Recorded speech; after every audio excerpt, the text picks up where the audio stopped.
Today we meet Tuck and Patti with Tuck Andress, if I'm spelling that right, That's right. on the guitar, and Patti Cathcart, because I thought people might want to know, the whole name. Yes. Singing, and I've been singing at it and playing for over 30 years.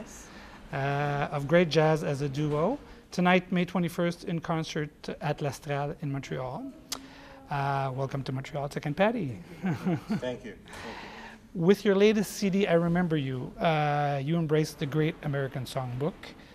How do you keep your love and passion of these songs so alive after probably a few takes? How do you keep that renewed enthusiasm and fervor that we can feel? Well, for us, we had loved a lot of these songs all over the years, since I was a little kid. But for the majority of the songs on this CD, we had never played them before.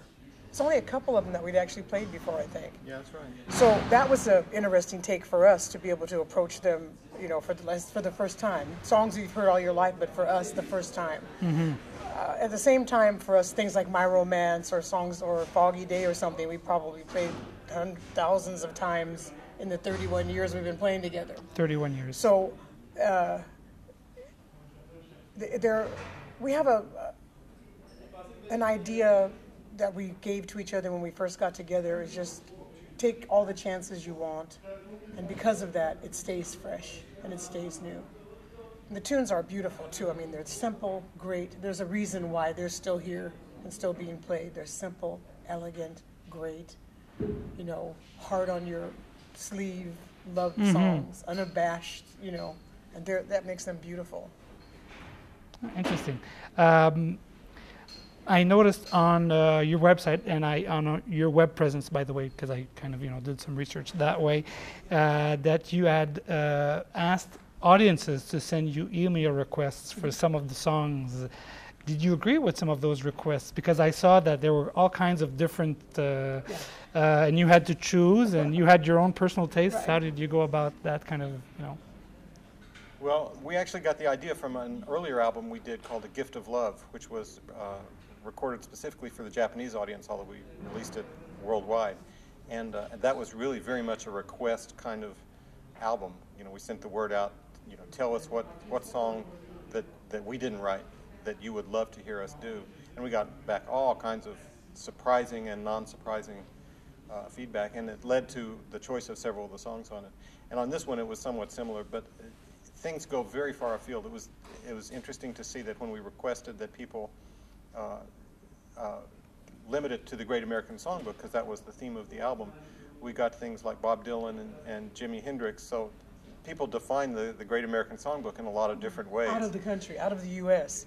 In the U.S., people kind of know that it's the standards, Tin Pan Alley, that kind of thing.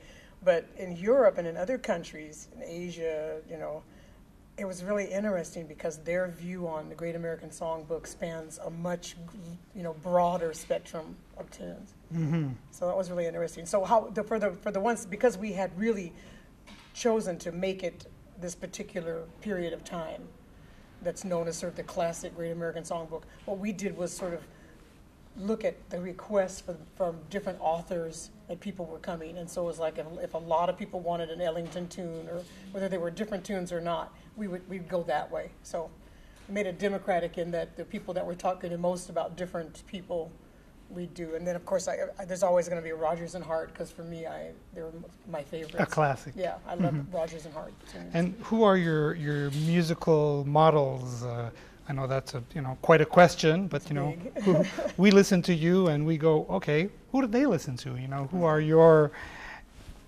Well, it grew out of a lot of different things. In terms of duos, there was a very clear one though, which was Ella Fitzgerald and Joe Pass, doing the first album that they recorded together as a duo was called Take Love Easy, and that was back a year or two before Patti and I got together as a duo. So when we were trying to figure out, well, what shall we do? One of the things we did was learn every single song on that particular album, and so they had an enormous impact on us. Maybe not even as much stylistically as just to give us the message that if you wanted to, this was something you could do. It was viable, and you could choose to specialize in this thing.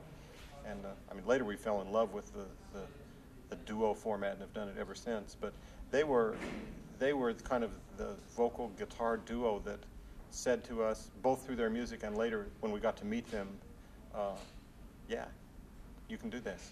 Mm-hmm. What makes you want to write songs? What leads you to, okay, I'm ready now. I got something I want to put out there.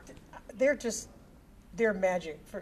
First there's no song and then there is. So it's just to me, it's like, a spontaneous. That's how it feels. I mean, at the same time, after all these years of playing together, a lot of the tunes I'm writing, I'm thinking of Tuck's guitar style, and so more and more, it's really writing based on his style, or because of the style, sounds that I haven't heard him play but I'd like to hear, or that kind of thing. So, because I wind up being, surprisingly to a lot of musicians, the writer of the group. So I'm kind of the writer, arranger of our band. Our band. Because he is the band. He's the man and he's the band. The man in the band. But I'm certain I was never a songwriter, and Patti's really good at it. Now, I'm kind of good at being the like the notes in the back of the encyclopedia, where if you want more information, go here, and so I can tell you every chord that contains 2 notes or something. But surprisingly often, that turns out to be of no value whatever it turns out in life, because Patti already hears exactly what she wants to do. Mm-hmm. Mm-hmm. And this one I already know the answer, but I got to ask it.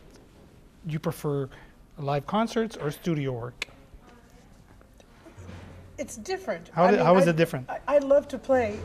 What's the difference between flying a plane or driving a car? They're both transportation. That's just a different thing. Studio work is really, when we're involved in it, it's wonderful. It's especially now for us, because we're on the road so much. We don't get a lot of chance to just sit down and practice for hours and play a lot every day. So when it's time to make a new recording, then everything stops.